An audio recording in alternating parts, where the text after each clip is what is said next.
Hello বন্ধুরা, আজকে আলোচনা করব যে মানুষের হেঁচকি কেন ওঠে। এর আসল কারণ অনেকেই জানে না। কারণটা কি চলুন আমি আপনাদের বলছি।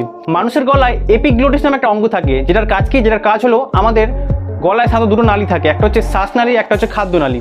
অর্থাৎ এই দুটো জায়গা দিয়ে আলাদা আলাদা জিনিস পাস হয়, অর্থাৎ খাদ্যনালী দিয়ে খাদ্য যায় এবং শ্বাসনালী দিয়ে নিঃশ্বাস যায়।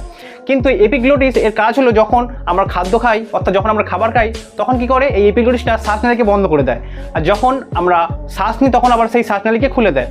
কিন্তু এপিগ্লোটিস নিজে জানে না যে কখন খাবার আসছে বা কখন নিঃশ্বাস আসছে। এটা পুরোপুরি নিয়ন্ত্রণ করে আমাদের ব্রেন, অর্থাৎ আমাদের মস্তিষ্ক। তো চলুন না হেঁচকি হয় এটা আপনাদের বলছি। যখন আমরা কিছু খাই, খাওয়ার সময় আমাদের পুরোপুরি কনসেন্ট্রেট আমাদের খাবারের দিকে থাকে, আর আমাদের মস্তিষ্ক তখন সেই খাবার নিয়ে চিন্তা করে।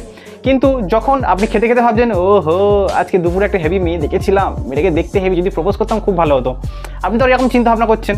এরকম চিন্তাভাবনা করার সময় আপনার মাইন্ড তখন কী হয়? ডাইভার্ট হয়ে যায়। আপনার মাইন্ড তখন সেই জিনিসটা নিয়ে ব্যস্ত হয়ে পড়ে এবং সেই চিন্তাভাবনা করে। তখন কি করে? আমাদের এপিগ্লোটিস যে অঙ্গটা আছে, সেই অঙ্গটা বুঝতে পারে না যে কি খাবার আসছে, যে খাবার আসছে নাকি নিঃশ্বাস আসছে। তাই জন্য তখন সে গুলিয়ে ফেলে। তখন মাঝে মাঝে এপিগ্লোটিস কি করে? খাদ্যনালীটাকে বন্ধ করে দিয়ে শ্বাসনালীকে খুলে দেয়। এবার যখন আমরা খাবার খাচ্ছি তখন সেই খাবারটা খাদ্যনালীতে না গিয়ে শ্বাসনালীর সামনে চলে আসে। এবার শ্বাসনালীর সামনে যখন আসে তখন আমাদের শরীরের যে ভেতরে হৃৎপিণ্ড থাকে, সে সেই শ্বাসনালী থেকে দেখতে পায় যে খাবারগুলো আসছে। তখন তারা কি করে? তখন তারা বলে এই খাবার আসছে, খাবার আসছে, ওদের এখানে আসলে মানুষ মরে যাবে। তখন কি করে? তখন সেখানে তারা ধাক্কা মারে। ধাক্কা মারলে কি হয়? আপনার তখন হিচকি ওঠে। যখন দেখে যে না এখনো সে ভেতরে আসছে, এখনো বাইরে যায়নি, তখন কি করে? আবার ধাক্কা মারে। তখন আমাদের আবার হিচকি ওঠে।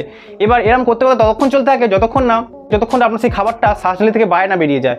এবার যখন এরকম হিচকি ওঠে তখন মাইন্ড আবার আগের অবস্থায় ফিরে আসে। তখন মাইন্ড ভাবে যে এ কী হচ্ছে। তখন সে এপিগ্লোটিসকে জিজ্ঞেস করে যে কী হচ্ছে এগুলো। তখন এপিগ্লোটিস কি বলে? যে আরে বাবু, এতক্ষণ ধরে তোকে ডাকছিলাম, তখন তুই শুনিস আমি কোন খাবার আসছে না নিঃশ্বাস আসছে তুই বলছিস না, আমি কী করে বুঝবো যে কী আসছে? তখন কি হয়? মাইন্ড আবার আগের অবস্থায় ফিরে আসে এবং মাইন্ড এপিগ্লোটিসকে বলে দেয় যে এখন খাদ্য ঢুকছে, তখন শ্বাসনালীতে বন্ধ করে রাখ। হিচকিটার আসল কারণ হলো আমরা সেই সময় কোনো অন্য চিন্তা ভাবনা করি, যার জন্য আমাদের হিচকিটা ওঠে। কিন্তু মানুষ কি বলে? যে সেই সময় অন্য কেউ আমাদের চিন্তা ভাবনা করছে, যার জন্য আমাদের হিচকি উঠছে। এটা আসল কারণ একদমই না। তো বন্ধুরা, ভিডিও কেমন লাগলো অবশ্যই জানাবেন। চ্যানেল নতুন চ্যানেল সাবস্ক্রাইব করবেন। দেখা হচ্ছে পরের ভিডিওতে।